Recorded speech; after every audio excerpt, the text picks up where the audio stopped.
Dear students, आज हम class 8th की बुक आधार का लेसन नंबर फर्स्ट पढ़ेंगे, जिसका नाम है युग संस्थापक गांधी, जिसकी रचनाकार श्री सोहनलाल द्विवेदी जी हैं। कवि इस कवि ने इस कविता में गांधी जी की महानता का बखान करते हुए कहा है कि हे नए युग की स्थापना करने वाले, हे नए युग के संचालक, हे नए युग के निर्माता, हे दिग्विजयी, आप दिन प्रतिदिन आगे बढ़ते ही जा रहे हैं और मानो इस धरती पर अपना राम राज स्थापित कर रहे हैं। कवि ने कहा था कि आप अपने बलिदान रूपी मणिमाणिक्य से भारत माता के स्वर्ण ताज को सुशोभित कर रहे हैं। कवि महात्मा गांधी की महानता का बखान करते हुए आगे कहते हैं कि पिसती कराहती जगती के प्राणों में भरते अभयदान, अधमरे देखते हैं तुमको, किसने आकर यह किया त्राण। पिसती कराहती जगती के प्राणों में भरते अभयदान, अंग्रेजों द्वारा शोषित, कवि कहते हैं अंग्रेजों द्वारा शोषित और अत्याचारों से पीड़ित धरती के प्राणों को आपने अपने साहस से भय मुक्त कर दिया है। अभय, अभय का अर्थ है भय मुक्त। आपने अपने साहस से भय मुक्त कर दिया है। अधमरे देखते हैं तुमको, किसने आकर यह किया त्राण। अधमरे, अधमरे का अर्थ है कि जो आशाहीन है और जिनमें जीवन के प्रति कोई उत्साह नहीं है, वह जब गांधी जी को देखते हैं तो आश्चर्यचकित होकर सोचते हैं कि यह कौन है जिसने हमें घनघोर निराशा से उबारने का प्रयत्न किया है, जो हमें परतंत्रता की बेड़ियों से उबारने का प्रयत्न कर रहे हैं अस्त्र शस्त्र कुंठित लुंठित, सेनाएं करती गृह प्रयाण, रणभेरी तेरी बजती है, उड़ता है तेरा ध्वज निशान। हैं अस्त्र शस्त्र कुंठित लुंठित। कुंठित लुंठित का अर्थ है, कुंठित का अर्थ होता है जिसकी धार घिस गई हो, और लुंठित का अर्थ होता है गिरे हुए। है अस्त्र शस्त्र कुंठित लुंठित, सेनाएं करती गृह प्रयाण।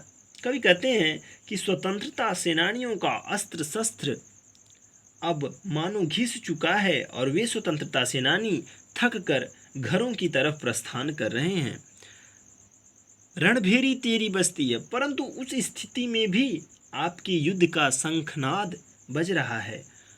उड़ता है तेरा ध्वज निशान, और आपका स्वतंत्रता रूपी ध्वज, स्वतंत्रता का ध्वज पताका आज भी फहर रहा है, उड़ रहा है अस्त्र शस्त्र कुंठित लुंठित, सेनाएं करती गृह प्रयाण।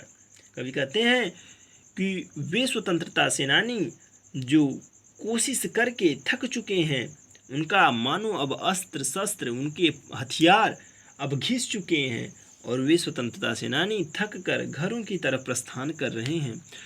रणभेरी तेरी बजती है, परंतु उस स्थिति में भी आपकी युद्ध का शंखनाद मानो बज रहा हो और उड़ता है तेरा ध्वज निशान, और आपकी स्वतंत्रता का ध्वज पताका उड़ रहा हो।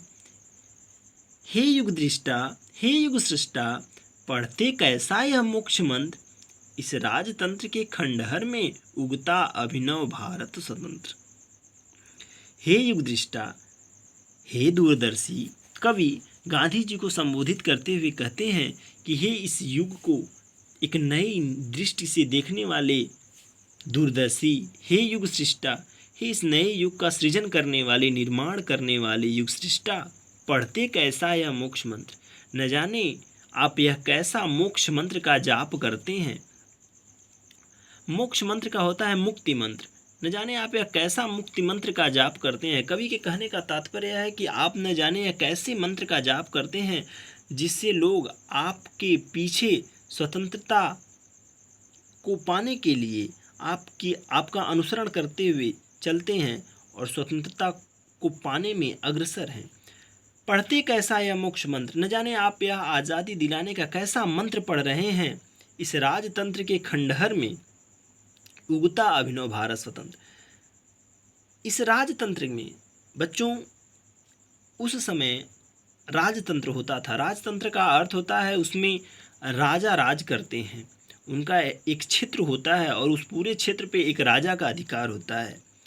तो उस समय राजतंत्र के उस खंडहर पर मानो उगता अभिनव एक आधुनिक भारत, एक आधुनिक स्वतंत्र भारत उदित हो रहा हो।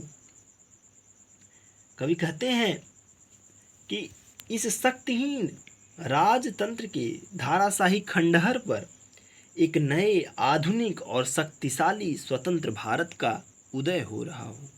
धन्यवाद।